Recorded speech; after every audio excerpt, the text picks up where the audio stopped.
بسم اللہ الرحمن الرحیم۔ السلام علیکم دوستو، آج جس موضوع پہ میں ویڈیو بنا رہا ہوں، یہ موسم کی تبدیلی کی وجہ سے لوگوں کو گلے کا مسئلہ بہت زیادہ بڑھ رہا ہے، جس سے نزلہ، زکام، بلغم جیسی بیماری جو ہے وہ جنم لے رہی ہے۔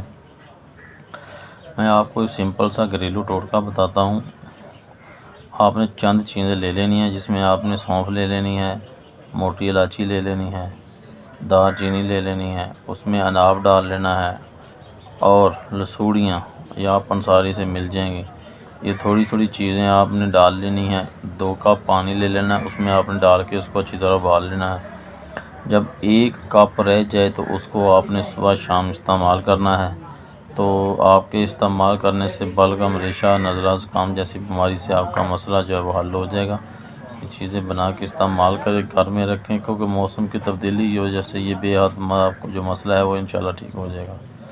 میرے چینل کو ضرور سبسکرائب کریں، میری ویڈیو کو زیادہ سے زیادہ شیئر کریں، تاکہ اور بھی دوست جو اس سے استفادہ حاصل کر سکیں۔